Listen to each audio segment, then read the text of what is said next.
Nakumbuka mwaka mmoja nilipanda treni ya kwenda Kigoma. Tukafika somewhere Tabora, wanabadilisha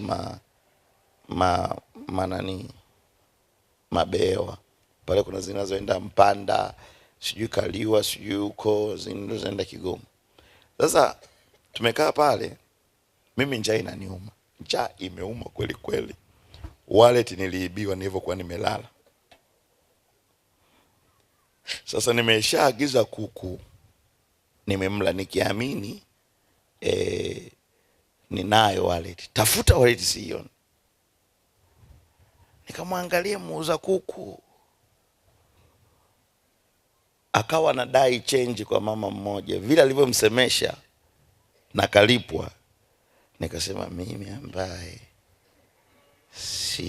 sijalipa itakuwa balai. Nilikuwa nimekaa tu pale, akatokea mama mmoja kaniambia, mwanangu, nimeagiza kuku hapa nimeshindwa kula. Nikamwambia mama, bora hata wewe umeagiza kuku umeshindwa kula, mimi nimeagiza nimemla ila hela imepotea. Akaniambia kwa, nikamwadishia ilivyokuwa. Akaniambia fua ulivyomfana na mwanangu kabisa. Yaani marehemu mwanangu alikuwa kama wewe. Shingapi unadaiwa?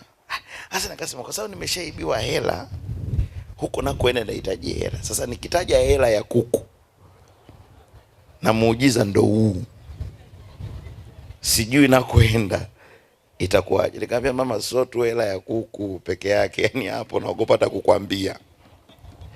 Akasema niambie mwanangu. Nikamwambia kwa kweli nahitaji kama shilingi 50,000. Akasema 50 tu, nifungie hizi kuku. Nikamfungia. Akanipa ile 50,000. Nikalipa 13,000 nafikiri ilikuwa. Nikabaki na change. Nikamuingiza kwenye behewa lile la treni. Kumbe tulikuwa tunaenda njia moja, peka mpaka kwake akakaa. Katika kuongea tu akaniambia, mwanangu, mimi ninaenda kufa. Nimetoka Muhimbili. Na pia nimetoka Ocean Road. Nina cancer stage 4. Kwa hiyo kule nyumbani nina binti yangu ni malaya sana. Na Mungu ameninyang'anya uzao wangu wote. Kwa sina mtu wa kumwachia hata hela chache ambazo ninazo. Mimi alivyozungumza, bali sina mtu wa kumwachia hela. Nikasema, Yesu nipe hekima hapa. Najua kuna kusemesha hela zina upendeleo. Nikamwambia mama, utapona. Akasema, unasemaje? Sema utapona. Akanambia atakaye niponya nampa hela zangu zote. Kwa hiyo sasa nipo pale, nipo sehemu mbili. Atakaye mponya ana hela, na hata siye mponya kuna hela, kwa sababu mlisi hayupo. Kwa ni mimi natakiwa nichague niwe kundi gani katika hayo makundi mawili. Bwana Yesu asifiwe sana. Nikamwangalia, nikausemesha moyo wangu. Nikamwambia, moyo, unipe hekima hapa. Usinidanganye. Nimponye huyo mtu. Kwa hiyo sasa bewa lake lilikuwa la kulala. Unakaa unalala. Kaenda mpaka kwenye ile bewa. Nikaomba wale waliokuwa wamekaa naye. Nikamwambia, samahani, nataka niongee na mama yangu, unajua ni mgonjwa. Nataka niongee naye. Nikamwambia, mama, mimi nataka tu nikuponye. Lakini kweli atakaye kuponya? Umesema? Akasema, wallahi tena dini yangu sijui nani najiapiza kwa mtume gani. Nikamwambia, ina shida. Nikaiangalia kwa nikaiuliza, kansa Shalom. Kansa kaniambia, umeshaanza. Huso muda wa mkutano, tuachie sisi huyu mtu. Nasema, kwa nini mnampeleka wapi? Kaburini. Nasema, haiwezi. Nataka tu mtoke. Kama mtarudi siku za baadaye. Kansa ikaniambia, kasa sawa, haina shida. Nikamwambia mama, sasa sikiliza, naenda, jifikirie vizuri, kweli atakaye kuponya? Akaniambia, mbona uamini? Subiri. Akanyenyuka, akavuta begi lake mle kwenye gari, kwenye ile train, akavuta begi, akawa amepanga bunda la kwanza 10,000,000, la pili 10,000,000, na la tatu kama 35 hivi, no, 45.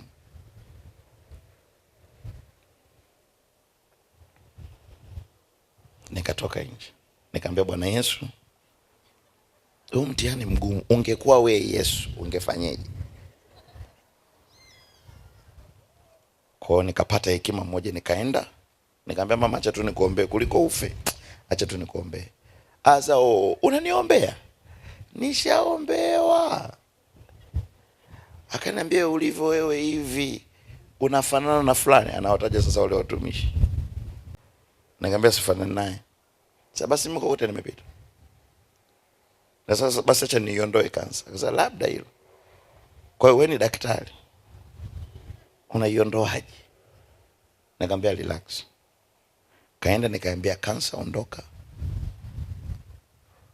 Na kwa sababu alikuwa ametoboka hapa, toboka kila mahali. Hapo treni inaenda. Na kansa maumivu yale yakakauka. Akasimama mwenyewe akatembea. Sasa wewe mtoto, haviumi. Sasa ndo nimeshaiondoa hivyo. Akasema nikilala mpaka kesho hii hela nakupa. Sasa na mimi nikasikutaka kulinda ile hela, nikasema hapa kikombe hiki kiniepuke. Sasa treni ni ndefu, unaweza kutembea mle kwenye corridor.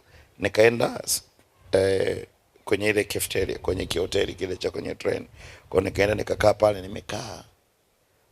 Kesho yake tunaamka, tunakaribia sasa kuingia kwenye, nafikiri tunaingia Kigoma nafikiri. Akanambia, mtoto njoo, nimepona na vidonda vimekauka. Sasa hii 5,000,000 ndo uniachie, hizi zingine chukua.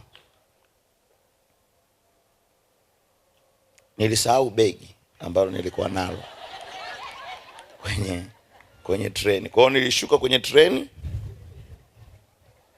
nikaacha begi langu, na nilikuwa na nguo 2, tena nguo zenyewe za kijani, shati la njano. Chukua hapo, kulikuwa kuna lambo fulani hivi zina kama mistari ya kushuka hivi. Nikakuta kuna treni inayoenda Mpanda, nikaunganisha nayo hiyo kurudi hivi Mpanda. Shuka Tabora, nikachukua basi. Watu wa kanisani wanipigia simu, mtumishi, mkutano unaendelea, upatikane? Nikamwambia nimepata dharura ya hapa njiani isiyoweza kuwa na vitu vingine. Sasa unaweza ukaona, nataka tu nikuonyeshe kwamba fedha ilivyo na upendeleo, ilivyo na upendeleo. Lakini la tatu ambao nataka ulione, nataka uone fedha ilivyo na chuki. Fedha ilivyo na chuki. Fedha ilivyo na chuki. Fedha ilivyo na chuki ndani yako. Haleluya. Bwana Yesu asifiwe sana. Okay. Nitasoma kile kitabu cha Mwanzo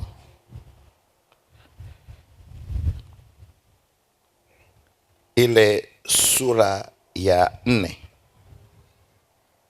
Na mimi nitasoma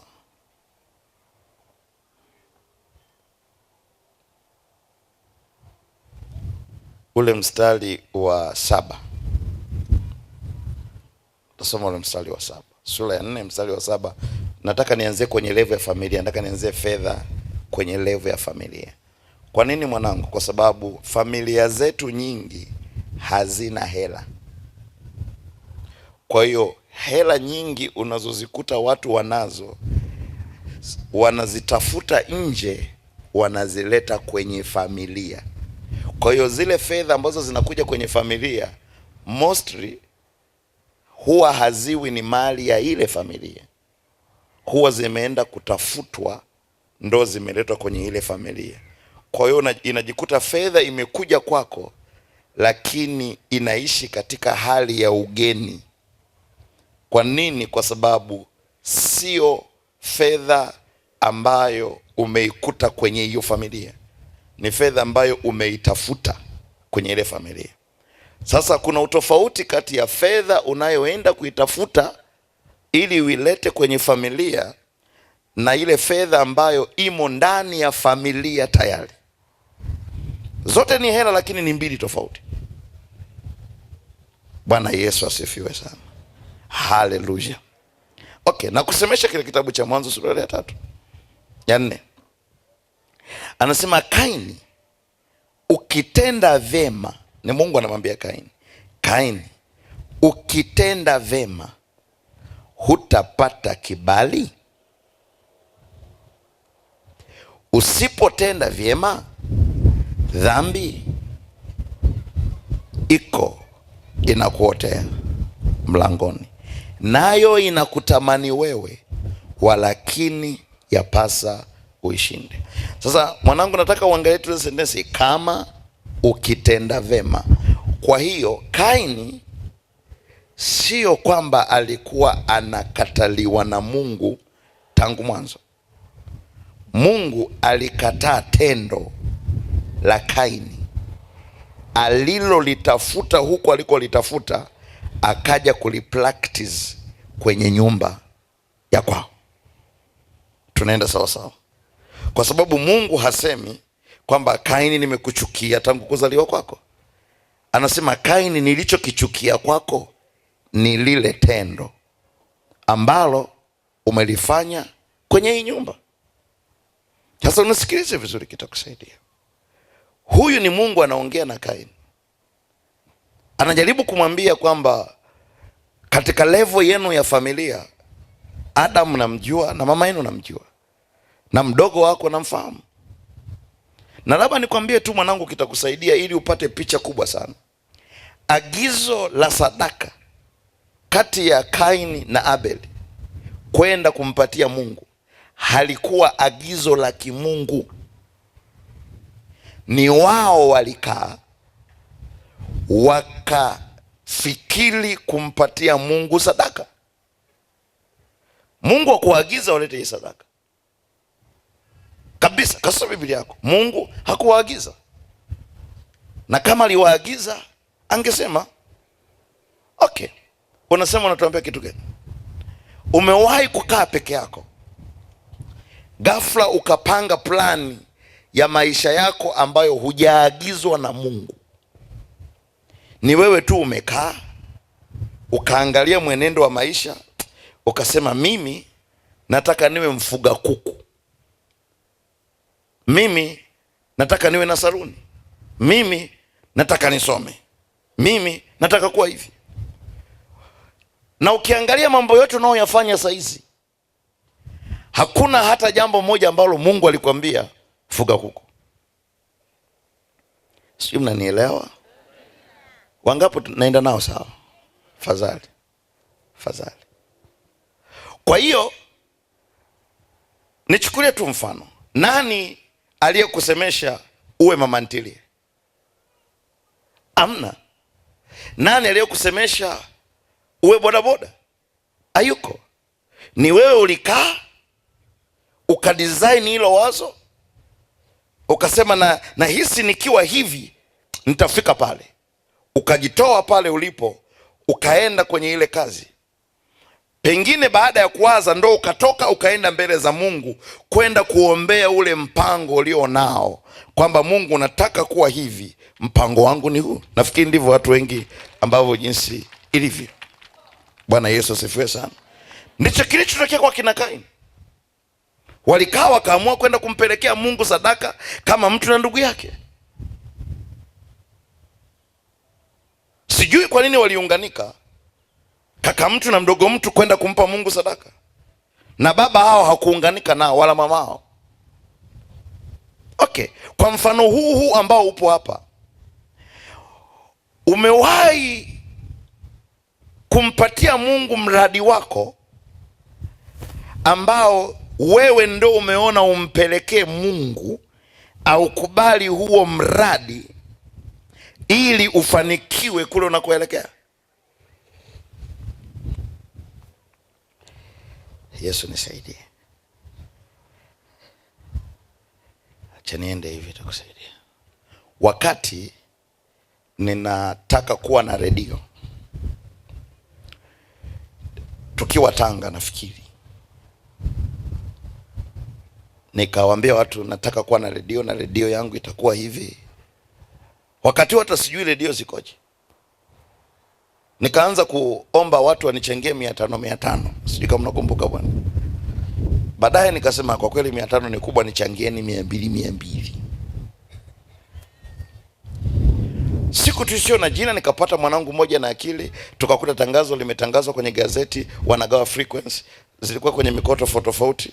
Nikawaeleza watu, huku ni mbali, hebu tuchukue hapa karibu ambapo naweza nikawa natoka Tanga na kuja nafanya vitu vingine. Tukaenda kwenye ile tenda, tukashinda ile tenda na vitu vingine.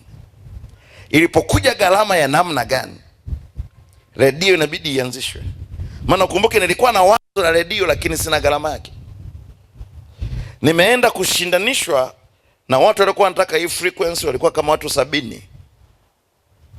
Nikawapangua wote, nikabaki mimi.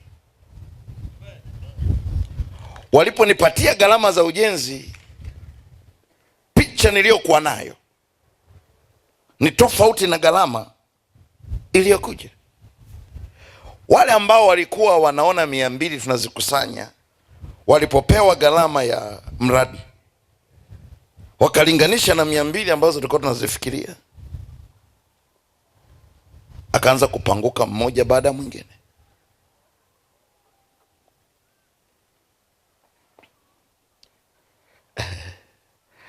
Haleluya. Unanisikia nachokisema? Okay. Nikamuuliza Mungu mambo 3 au 4. Nikamwambia kwenye huu mradi shida ni nini? Ni mimi? Ni mradi? Ama ni wewe? Mungu akasema kote siko.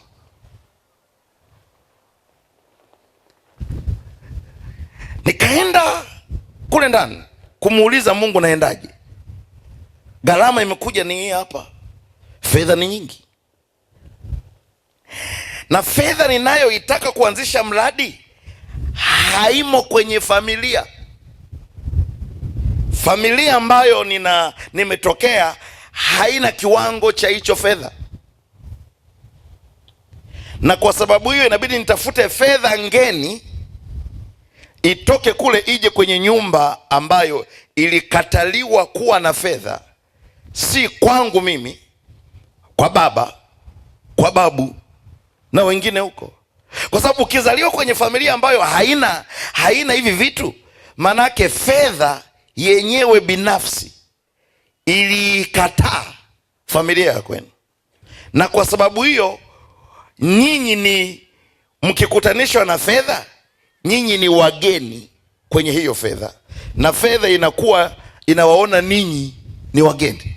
Kwa hiyo hata ukiipatia room inaishi kama mgeni, na ndio maana muda wote inataka kuondoka kwa sababu si kwao kwenye hiyo nyumba. Sijui wangapi wananielewa ninachokizungumzia. Kwa hiyo utajikuta na milioni 10 saa hizi, ni kweli ipo kwenye akaunti yako, lakini inaishi katika hali ya ugeni. Ikipata mlango wa kukuacha inamiminika, inakimbia. Inakimbilia wapi? Inajaribu kusema nimekuja hapa sawa, asanteni, na nimeona mnaishi vizuri, lakini kwa kweli mimi ni mgeni. Na wewe mwenyewe ukiangalia ile hela unamwambia mke wako, "Asi, tunamshukuru Mungu sana tumepata hiyo milioni 10." Lakini nyinyi hamuiamini. Muda wote mnaichungulia, mke anaichungulia, mume anaichungulia. Kama ipo kwenye Tigo Pesa ukiichungulia inakata shilingi 20. Anakuja na mke wako naye anasema simamini tan kwichi imekata shilingi 20. Hata kwa sababu zinakatika shilingi 20 hamuoni kwamba ni hela zinawakimbia.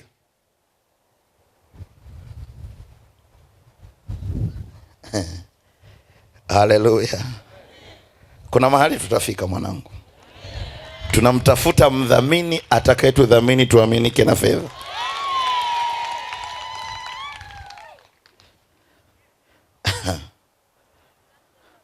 Nilisimamia kanisa moja la rafiki yangu, alienda kusoma Marekani theolojia sijui ya kitu gani.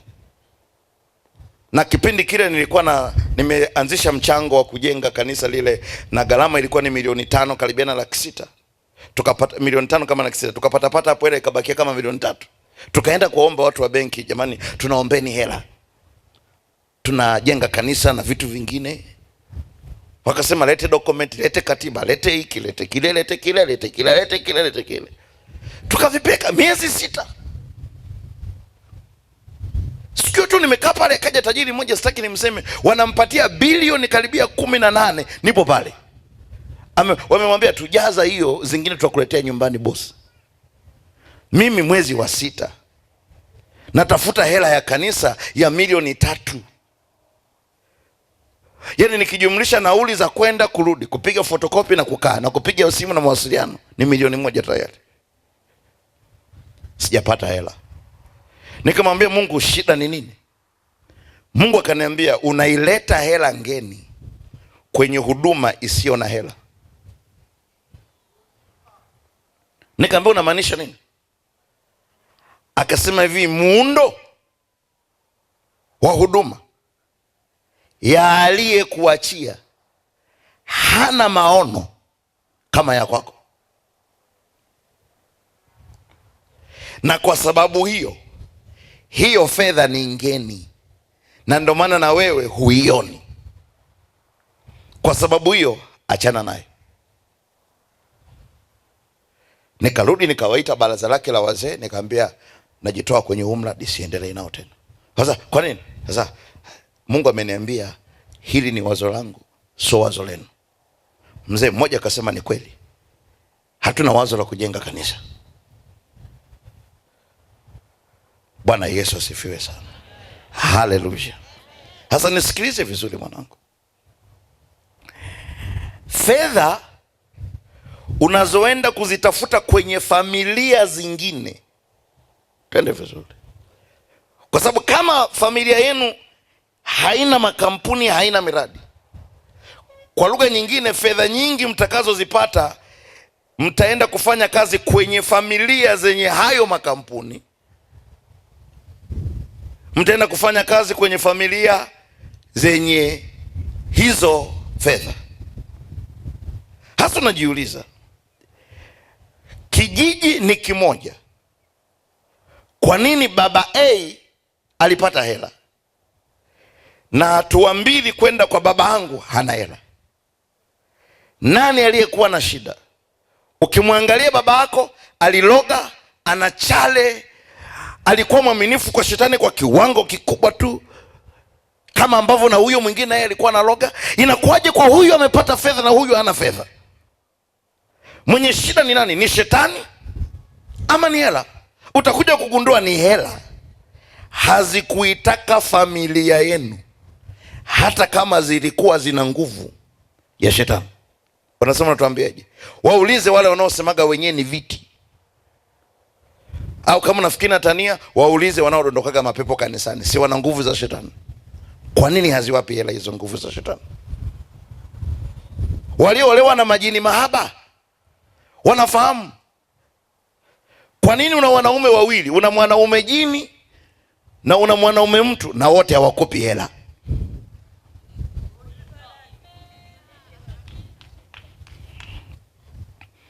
Kama mekaa na mtu ana mme jini, anamjaga kwenye ndoto, mwambie Mrs. Jini, how are you?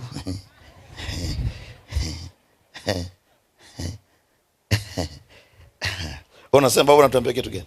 Biblia inazungumzia nanyi mtapokea nguvu akiisha wajilia juu yenu Roho Mtakatifu, nanyi mtakuwa mashahidi. Sio wa mji mmoja, ametaja mtaanzia hapa, mtaishia kule. Kama nguvu yoyote isiyo na Mungu inatoa hela, basi kuna kitu. Unasema unatuambia kitu gani?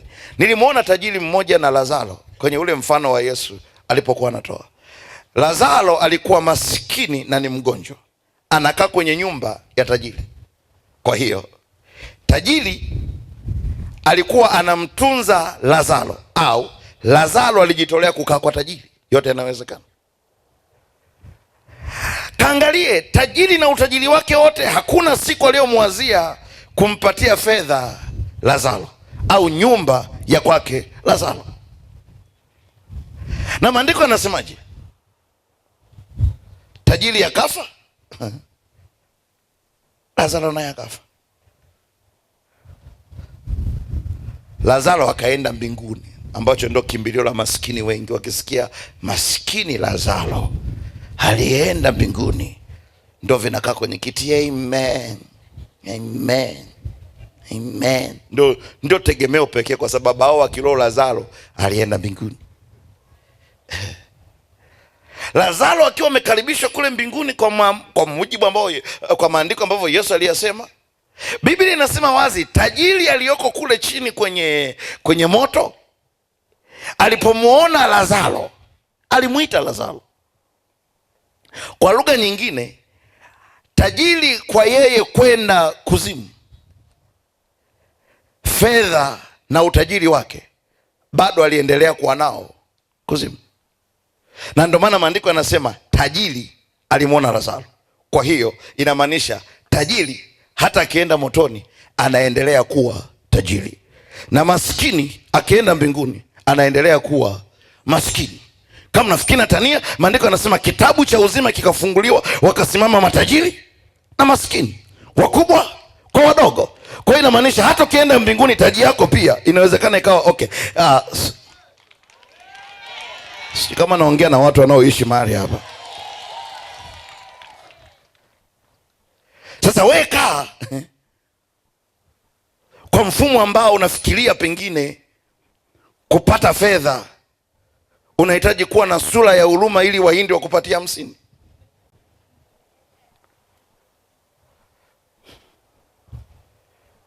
Asili kama watu wananielewa.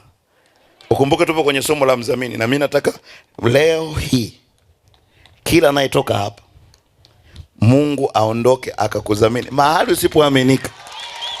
Yaani mahali popote ambapo huaminiki, nataka Jumatatu ukaaminike. Ndio ninachokitafuta hapa, wala si kitu kingine. Hasa unasikize vizuri. Nilimuuliza Mungu maswali matatu kuhusu mimi, maisha yangu. Swali la kwanza nilimuuliza, unanipatiaje kalama ya namna kama hii wakati familia ni kimaskini?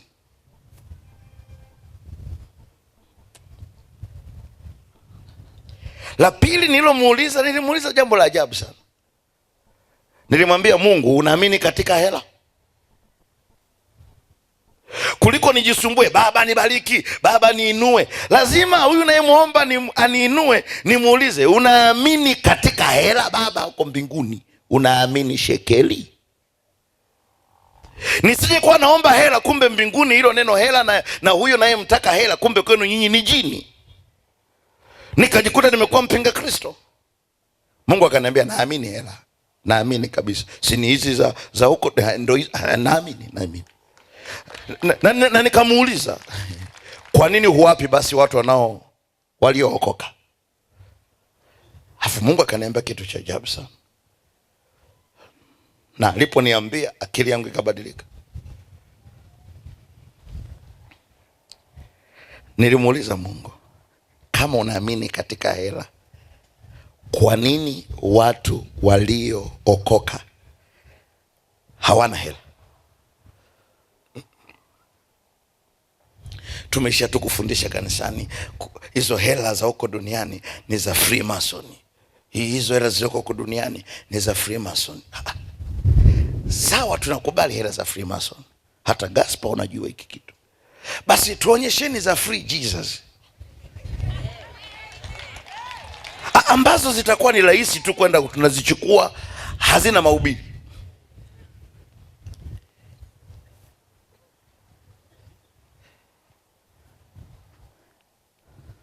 Kwa sababu haiwezekani useme hela za duniani ni mbaya kama mtumishi wa Mungu, halafu mna miradi ya maendeleo ya kanisa na mnachangisha hela. Na mimi naamini kati ya sadaka wanazotoa watu wengi kwenye makanisa na michango ya maendeleo ya kanisa, naamini michango ya kanisa ya maendeleo ya kanisa ni mingi kuliko sadaka za kumpatia Bwana. Sijui kama tunaongea na watu wanaonielewa.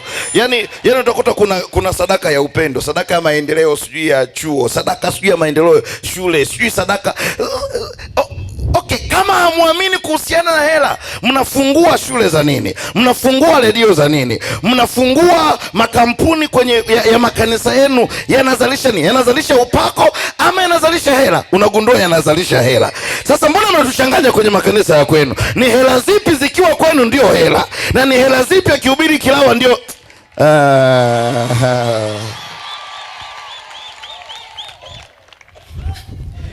ninatengeneza familia moja ya ajabu sana. Watakushangaa kama walivyomshangaa Petro. Maandiko yanasema walipomwangalia Petro waligundua hana sifa za kibinadamu. Na sifa yake ni ipi? Walisema hajasoma, lakini anayoyafanya ni ya mtu aliyesoma. Katengeneza kadada na kababa kamoja. Wakikuangalia kwa sifa za kibinadamu ni umevaa yebo, lakini ndiye utakayeenda mahali fulani ulipokuwa hauaminiki. Yaani hata mahali ambapo shetani alikuwa hakuamini, Yesu ataenda, atasema mlango huu ufungue, nataka mdhamini. Anatokea Yesu kama mdhamini, unaaminika na hiyo roho na mlango unafunguka. Haleluya, haleluya, haleluya, haleluya. Ni vizuri hivi vitu kavielewa. Sasa unasikiliza vizuri, kitakusaidia. Nataka urudi kwa yule baba aliyekuzaa na yule mama aliyekuzaa. Hata kama kafa, mfufue kwa dakika 2. Mwambie mama, tuna kikao hapa, tunataka tuongee. Na yule baba yako aliyekukataa, na yeye mrudishe. Mrudishe, mwambie baba, njoo, hata kama ulinikataa, tuna kikao hapa. Na umwambie kabisa, baba, najua ulinikataa kwa sababu uliona mimi ninakuongezea bajeti, ulikuwa hauna hela, na nimekusamehe kwa sababu ulikuwa huna shekeli, ulikuwa huna hela. Kwa sababu ni rahisi wakati mwingine kwenda sokoni ukasema nguo hiyo ni mbaya, hiyo nguo ni mbaya, halafu nguo yenyewe inapauka, kumbe hauna hela. Hata wewe unajijua aina ya nguo uliovaa ina makelele kati ya wewe mnunuzi na muuzaji. 500, 600, 500, 600. Kwa ulipoenda kununua hiyo nguo uliishusha thamani. Yaani mwenye duka amekwambia thamani ya hii nguo 30,000. Wewe ukamwambia sina haja ya kuvaa vitu vya 30,000. Naomba nishushie thamani ya hiyo nguo. Kwa hiyo nguo ikashuka thamani. Kwa nini unaenda kuomba kitu kishuke thamani? Ninataka kuanzia leo Rebokozia tainda appetizer.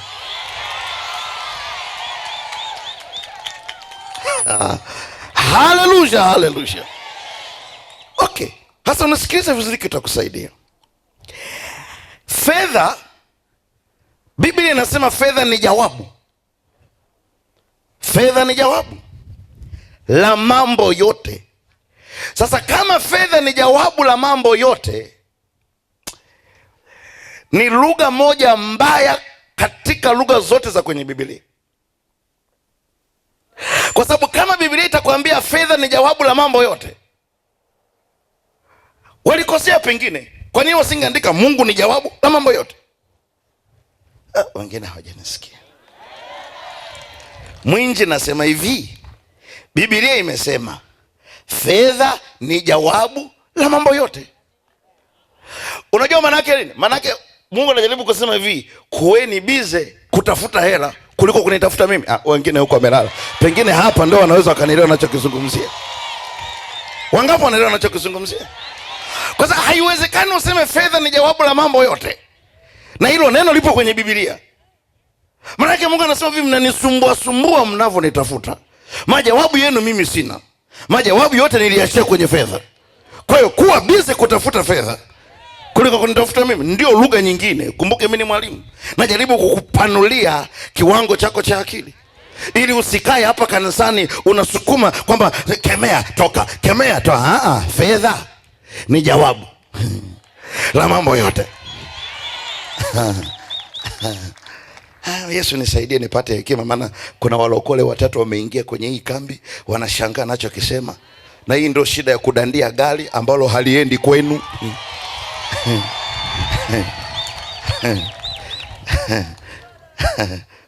Unajikuta umefika Buchosa, unasema ni Ilinga za Buchosa. Mbona mkuniambia? Umedandia, umedandia, umedandia.